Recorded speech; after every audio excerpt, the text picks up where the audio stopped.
कहते भाव कुभाव अनख आलस हूं नाम जपत मंगल दिसि दस। भाव से लो कुभाव से लो, दवाई कैसे भी खाओ वो अपना काम करेगा ही। प्यार से बोलिए जय श्री कृष्ण।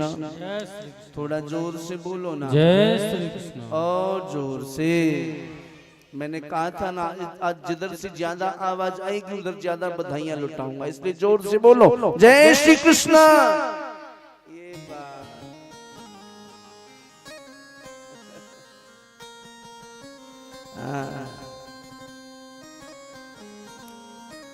श्री अजामिल जी महाराज को हम प्रणाम करें, इस प्रसंग को प्रणाम करते। बाद में वृत्रासुर के चरित्र को सुनाया है। वृत्रासुर पूर्व जन्म में चित्रकेतु नाम का राजा था, लेकिन साप के कारण वृत्रासुर बन गया। उसने भगवान की स्तुति की, नारायण कवच का उनको उपदेश किया है। श्रीमद् भागवत के षष्ठ स्कंद के 8वें अध्याय को नारायण कवच कहते हैं। जो जीव नित्य नारायण कवच का पाठ करता है कभी उसके ऊपर ऊपरी बाधा नहीं आती। अद्भुत है नारायण कवच। श्रीमद् भागवत छठा स्कंद 8वां अध्याय।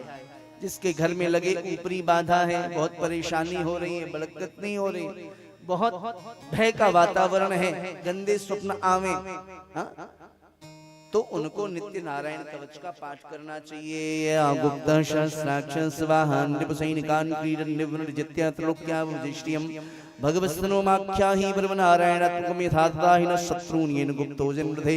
श्री शुक उवाच पुरोहितस्ताश्रो महिन्द्रायान पश्यते नारायणाख्यं ब्रह्माहतगीकमनाशनु। 44 श्लोक है इसमें। यदि आप पाठ नहीं कर सकते तो प्रातः काल आप उसको अपने घर में श्रवण कर लीजिए। आजकल तो जमाना इंटरनेट का है, आप नारायण कवच डालिए यूट्यूब में, उसको श्रवण करिए तो भी लाभ होगा। बहुत सिद्ध मंत्र है श्रीमद् भागवत का। वृत्रासुर ने जो स्तुति की है वो भी बहुत अद्भुत है। 4 श्लोक जो है उसकी, उसको वृत्र चतुष्टयी कहते हैं। अद्भुत है। मन तो कर रहा है सुना दूं, लेकिन क्या करें कथा बहुत पीछे रह गई। एक श्लोक सुन लो, बहुत प्यारा भाव। वृत्रासुर के का जो वृत्र चतुष्टयी है श्रीमद् भागवत में, इसकी बड़ी महिमा है। जब वो युद्ध कर रहा था तो मानो भगवान प्रकट हो गए, और भगवान ने प्रकट होकर के कहा वृत्रासुर बोलो तुम्हें क्या चाहिए।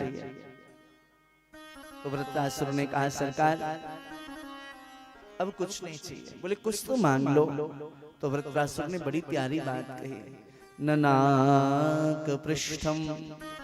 ये भाव उनको बहुत अच्छा लगेगा जो अध्यात्म के पथ पर अग्रसर होना चाहते हैं।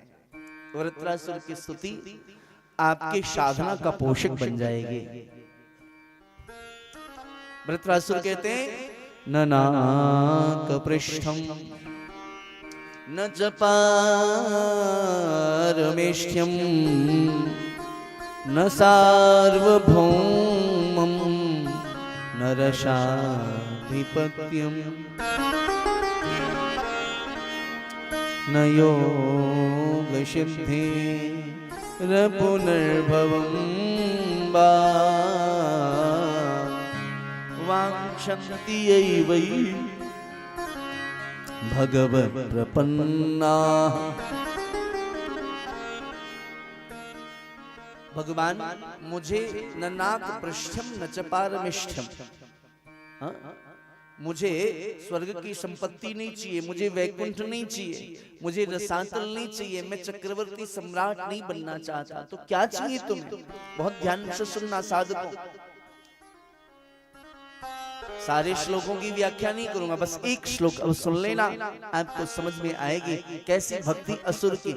सुखदेव कैसे कथा गाते हैं और परीक्षित का कैसे कल्याण हो जाता है। भगवान ने कहा कुछ तो मांग लो। बोले एक कामना है। क्या? वृत्रासुर की कामना हमारे जीवन में अनुकरणीय है। भजन मत गाओ, बहुत कथा रह गई। बहुत प्यारी बात कही है। क्या अनुकरणीय बात? अजात पक्षा इव मातरं खगा संयम्यता वत्सतरा क्षुधाता प्रियं प्रियैव व्युषितं विषण्णा प्रियो प्रियैव व्युषितं विषण्णा मनोरवृन्दाक्षते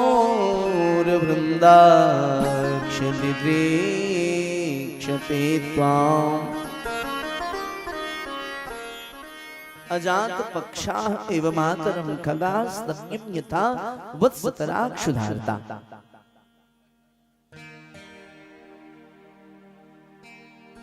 प्रियं प्रियैव व्युषितं विषण्णा मनोरवृन्दाक्षते दृक्षते त्वाम्। सरकार देना चाहते तो एक कामना है, क्या? बहुत ध्यान से सुन लेना इस पंक्ति को। बोले सरकार एक लालसा है, एक अभिलाषा है, एक तमन्ना है, क्या? बोले मेरे जीवन की अवस्था ऐसी हो जाए जैसी अवस्था पक्षी के नवजात बच्चे की होती है। बच्चे को जब पक्षी जन्म देती है और दाना चुगने के लिए वन में चली जाती है तो उस बच्चे के लिए एक एक क्षण एक एक युग के समान व्यतीत होता है। सरकार मेरे जीवन की अवस्था भी आपके विरह में ऐसी ही हो जाए।